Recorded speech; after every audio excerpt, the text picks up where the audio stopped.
கண்ணா பின்னான்னு தானே இருக்கும். இது எப்படி இருக்கும்னு உவமை சொல்வார் பாருங்க.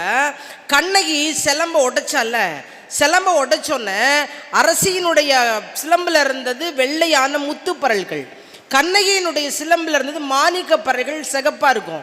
அப்படி உடைச்ச உடனேங்க அந்த பறல்கள் போய் எப்படி ஒன்று பின்னாடி ஒன்று நிற்காது, கண்ணா பின்னான்னு சிதறி கிடக்கும். அப்படி தான் வானத்தில் இருக்கிற நட்சத்திரம் இருக்குமா. அது இல்லையா, அதை விட அந்த எப்படி நட்சத்திரம் இருக்கும்போது ஓமை சொல்வார் பாருங்க.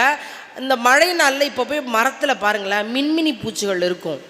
அதே போல் நாற்று நடுற பொழுது பெண்கள் வரிசையாக நின்று நடமாட்டாங்க, அங்கொன்னும் இங்கொன்னுமா தான் நடுவாங்க. இப்போது கவிப்பேரரசு கேட்குறாரு பாருங்க, எந்த கண்ணகி எதை உடைத்தாலோ இந்த பறல்கள் எப்படி வந்தன?